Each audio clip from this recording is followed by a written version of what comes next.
Okay. Hello, Lacey. It's so nice to meet you. What seems to bring you here today? Hi, my dad recently died of lung cancer because he smoked for most of his life. My mother stopped smoking since then, and now I'm thinking that it's time for me to quit as well. I don't want to die of lung cancer like my dad did. I want to be alive to see my daughter get married and have children. That's great that you're thinking about quitting smoking. I have a readiness ruler here, and I was wondering if you could place yourself on a scale, with 1 being not prepared to change at all, and a 10 being that you're already changing. I would say that I'm an 8. What would it take you to move from the 8 to the 10? I'm just a little nervous about quitting because I've been smoking since I was 13 years old. It's such a habit for me, and I'm worried that I won't be able to keep it up for very long.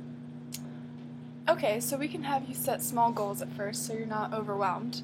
It's very normal for people to relapse. We just need to figure out what works for you individually. That sounds good. I understand the importance of changing my behavior, and I'm ready to take the first steps. Okay, so it seems that you're in the contemplation stage. That means that you've noticed smoking is problematic to your health and quality of life and are beginning to feel that this change is important. Do you feel that this is a correct description of your process of change? I do. I feel like I'm in the contemplation stage. That describes me very well. So, what would be some positives that would result from you continuing to smoke? Well, it helps me manage my stress pretty well. It gives me something to do to relax instead of eating, so it helps me maintain my weight. Okay, so you feel that smoking is a way to relieve stress and relax. How interested would you be in finding a healthy substitute for smoking and eating that would help you maintain your weight while also relieving your stress?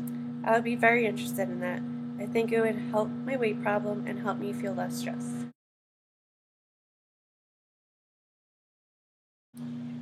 What are some negative aspects that would result from continuing smoking? Smoking regularly puts me at a higher risk for lung cancer, and I also don't like the smell that comes from my smoking. My home and clothes always smell like smoke. Those are some great realizations and reasons how smoking negatively affects you. So, what would be some of the positives of quitting smoking for you? Well, as I said before, I understand the higher risk of lung cancer and the smell that the smoking causes. These are the two positives that would come to mind for me. It would help me just be healthier in general, I guess, too. They do seem like some beneficial reasons to end your smoking.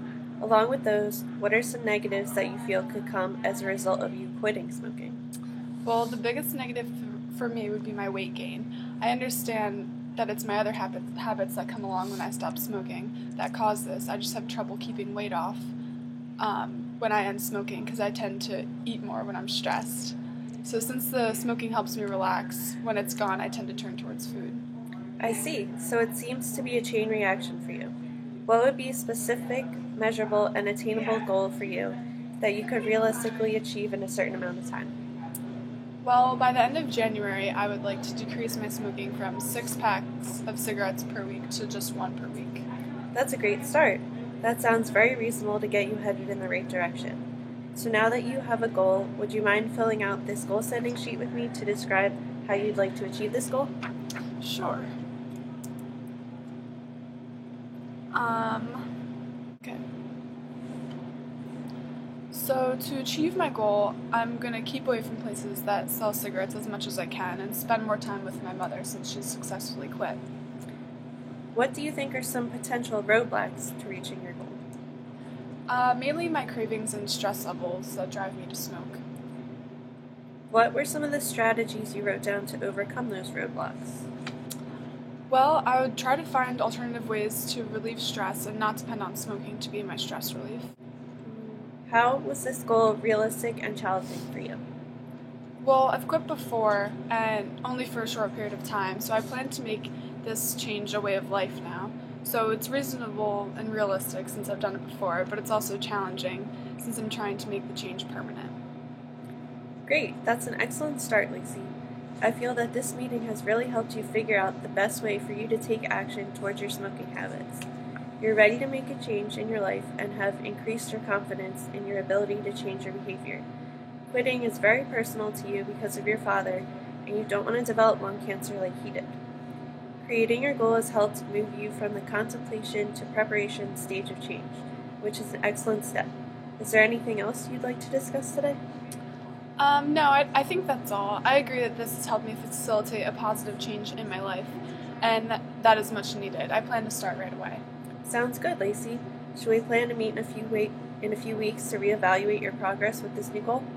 That sounds good to me. I think I could use another person to help keep me accountable to my goal. I'll see you in a few weeks. Great, looking forward to it.